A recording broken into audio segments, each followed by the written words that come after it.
It is an honor to be here today to speak with you here at the Red Sky Summit. It is a great opportunity to highlight some of the things that CAL FIRE is currently engaged in, and hoping you as innovators can help us pursue to the next level technology in the future of wildfire resilience, prevention, and suppression in California. You know, the fire service has a saying, 300 years of tradition go unimpeded by progress. There's another saying that says that firefighters don't like two things. They don't like change, and they don't like things staying the same. And so with that, we find ourselves in a situation where they are very founded in the incident command system, very founded in an organizational structure, and sometimes finding the culture to be able to break into that becomes difficult for each and every one of you who are innovators.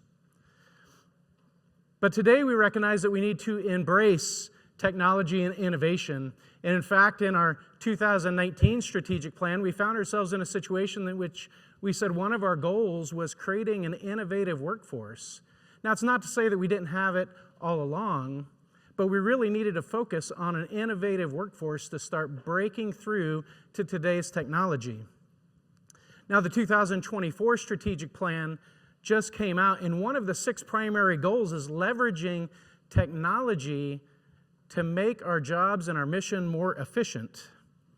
Gone are the days where we have information technology staff that install and work on computers, and instead building out our information technology staff to be able to look at areas such as mobile development, mobile apps, integrating automation, improving our workflows, and bringing innovation to our public-facing websites and other areas. Now, we can't do that alone.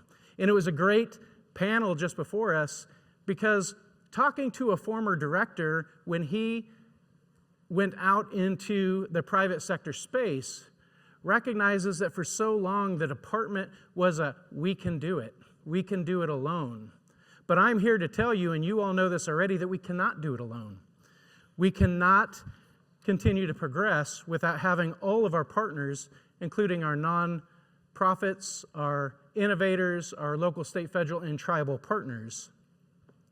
We're focused on solutions that are really going to place us building on existing technology and looking at new technology. Things such as we built in, finally, things that local government had already been doing, our automated vehicle locating system, but now going further than that and building onto dismounted firefighter location proofs of concept. And I see Chief Hernandez here, and I thank him for those efforts. We're exploring Internet of Things, smart devices to provide timely public communication. One of the things that we recognize is communication and moving faster builds upon transparency, and transparency builds upon trust. We find ourselves where you've heard so much and we've worked so closely over the years. This really started in an innovative procurement sprint in 2019, where we went into a relationship with Techno Silva. We went into a relationship with Alert California, Alert Wildfire at the time, to build out fire detection cameras. But I'm here to tell you that when I argued that in front of the legislature, at the time, artificial intelligence was not an option. So I could not argue it as a detection camera, but rather as a validation camera. Today, we find ourselves where artificial intelligence has been built into these camera systems. In just 2 months of the pilot project, 77 fires were identified before the first 911 caller, and 10 of those fires were extinguished before the first 911 caller made a call.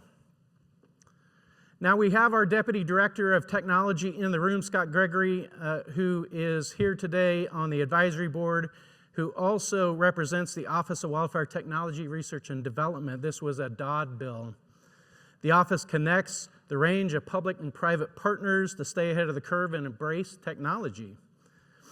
2 days from now, they will have a meeting, and they will see innovations from NASA's Advanced Capability Emergency Response Operations Program and Earth Fire Alliance on the FireSat initiative related to satellites for early fire detection.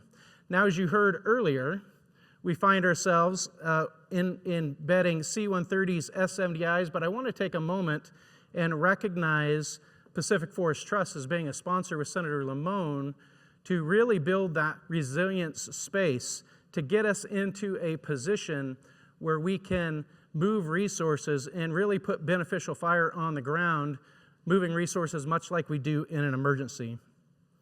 I'm going to end here quickly with recognizing, as things you've heard earlier today, that we can't just focus on the wildfire space, but also home hardening.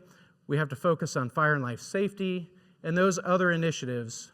And it's important for me to thank each and every one of you as innovators here today and building that relationship with us together, that we will be able to advance to the next generation.